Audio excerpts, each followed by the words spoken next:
Hannichoo maal taatee warra? Jalalammoo famee arraa. Eenyu marraa si qabde yaaboo mee naaf himi? Ijaatoo qalbiin si namuutee gargaraa osoo maqaa kennaa himtee. Hayyee anu marraa si qabde siif hima maqaa kiyya homaa rakkoon qabu. Garuu amma halkanootee jirtiiti rafi ganamaan siif hima. Garaan jaalatee rafuu. Yoo rafne akkam taatoo duba? Ija keessa si ilaali.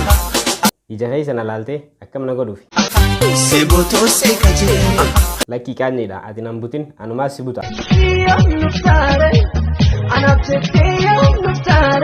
Ammaan dhufa kee garuu giseen dhufe maaliin godha? Halkan dukkana dhoysatti kophaa. Dukkana keessa maal goonaan nichoo? Imimman jalala walirra raphaa. Akkam jechuudhaan nichoo dubbiin tun?